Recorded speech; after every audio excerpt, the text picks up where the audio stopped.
I paid every group trip deposit for years until I finally asked who was paying me back.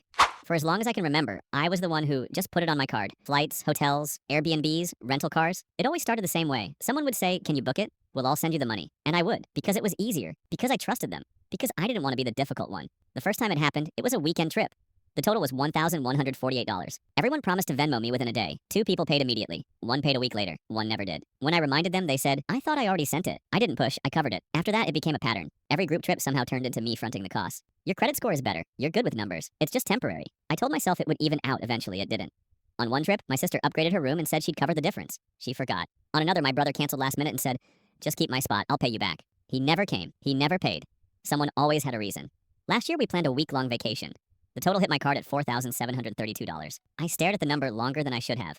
Then I booked it anyway. After the trip, I sent a polite breakdown. No emojis, no attitude, just numbers. The responses trickled in. "Can I send it next paycheck? I didn't realize it was that much. Do you have a receipt? I thought you said you had points." 2 months later, I was still missing $1,306. That was the night I opened my email and searched confirmation. I opened my banking app and searched the name of every airline, hotel, and rental company. I made a spreadsheet. Dates, totals, who owed what. Over 6 years, I fronted $18,419 for group travel. I had been paid back $12,870. I sat there staring at the difference until it stopped feeling abstract and started feeling personal. So when the group chat lit up again with, "We should totally do another trip," I stayed quiet. Then someone said, "Can you book it again?" I typed, "Sure," once everyone sends their share first. The chat went dead. A minute later, my sister messaged me privately and said, "Why are you being weird about money?" My brother replied in the group, "Guess we're not traveling anymore, lol." I waited. The next day, someone suggested splitting the booking. Someone else said it was too complicated. The trip never got booked. A week later, my mom called and said, "I heard you're refusing to help with the vacation." I said, "I'm not refusing, I'm just not paying up front anymore."